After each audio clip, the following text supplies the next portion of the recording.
বাংলাদেশে ওসমান হাদি খুনের ঘটনা নিয়ে মন্তব্য এবং দেশের স্বরাষ্ট্র মন্ত্রক সম্পর্কে বিতর্কিত মন্তব্য করার অভিযোগ তুলে প্রাক্তন মুখ্যমন্ত্রী মমতা বন্দ্যোপাধ্যায়ের বিরুদ্ধে ফের শিলিগুড়ি সাইবার ক্রাইম থানায় লিখিত অভিযোগ দায়ের করা হয়েছে। অভিযোগ দায়ের করেছেন শিলিগুড়ির বাসিন্দা তথা কলকাতা হাইকোর্টের সার্কিট বেঞ্চের আইনজীবী রিঙ্কি চ্যাটার্জি সিং।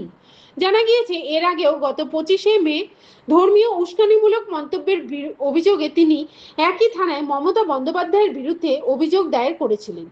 এবার দ্বিতীয়বারের জন্য নতুন অভিযোগ জমা দেন তিনি। এদিন থানা থেকে বেরিয়ে সাংবাদিকদের মুখোমুখি হয়ে আবেগপ্রবণ হয়ে পড়েন রিঙ্কি চ্যাটার্জি।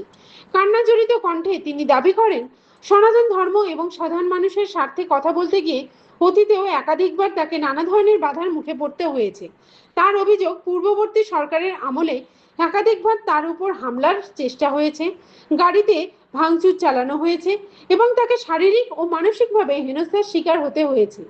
তিনি আরও অভিযোগ করেন, সরকার পরিবর্তনের পরও সাধারণ মানুষের অভিযোগ গ্রহণের ক্ষেত্রে পুলিশের ভূমিকা নিয়ে প্রশ্ন থেকেই যাচ্ছে।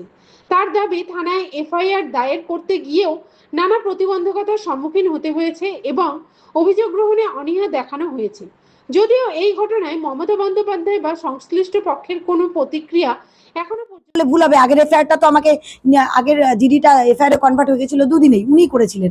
তারপরে হয়তো ওনার কাছে মুখ্যমন্ত্রীর কিছু চামচা, মুখ্যমন্ত্রীর কিছু ঘনিষ্ঠ এরা ফোন টোন করেছে, ওই জন্য প্রেশার ক্রিয়েট করেছে। তাই ইনি প্রথম দিকে আমাকে খুব বোঝানোর চেষ্টা করছিলেন। যখন আমি মাননীয় মুখ্যমন্ত্রী শুভেন্দু অধিকারী বাবুর নির্দেশটা অক্ষরে অক্ষরে পালন করতে বলি, তখন উনি রিসিভ করে। তাই আমি বলবো না সব থানা এরকম করে, কারণ এখন দেখছেন, আপনারা টিভিতে দেখতে পাচ্ছেন, নিউজ চ্যানেলে দেখতে পাচ্ছেন যে যারাই অপরাধ করেছে বড় বড় পোস্টের লোকরাও এখন অ্যারেস্ট হচ্ছে। তাই আমি বলবো না যে সমস্ত কিছু আগের মতন আছে। তবে এক দুজন চটিচাটা অফিসার এখনো ইয়েস ম্যাডাম থেকে বেরোতে পারেনি, তাদেরকেও আইনের শাসন প্রতিষ্ঠা হলে তারাও চেঞ্জ হবে। আমাদের শুভেন্দু বাবু, আমাদের মাননীয় মুখ্যমন্ত্রী, পুলিশ মন্ত্রী, উনি করেই দেবেন, আমি আশা রাখি, ভরসা রাখি। দিদি, কোথাও কি মনে হচ্ছে পৌঁছে দেওয়ার চেষ্টা করছেন? আমি তো বুঝতে পারছি না যে আমার পশ্চিমবঙ্গে ডিপ স্টেটের এজেন্ট কারা, জামাতিদের এজেন্ট কারা, বা আমার পশ্চিমবঙ্গে মৌলবাদীদের এজেন্ট কারা।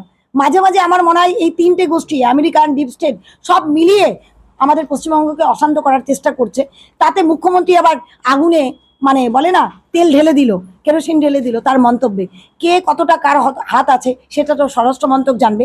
তবে কোথাও গিয়ে মনে হয় উনি প্রতিহিংসামূলক খেল খেলছেন। উনি বহিষ্কৃত মুখ্যমন্ত্রী, তো উনি সেই বহিষ্কৃত মুখ্যমন্ত্রীর পদ চলে যাওয়ার পরে উনি সেটা মেনে নিতে পারছেন না। তাই উনি প্রতিহিংসামূলক রাজনীতিতে এমন চক্রান্তে নেমেছেন, তাতে কিন্তু কি হচ্ছে জানেন, পাবলিকের ভরসা, সম্মান, বিরোধী দলনেত্রী হিসেবে উনি যেটা 5 বছর অর্জন করতো সেটাও চলে যাচ্ছে।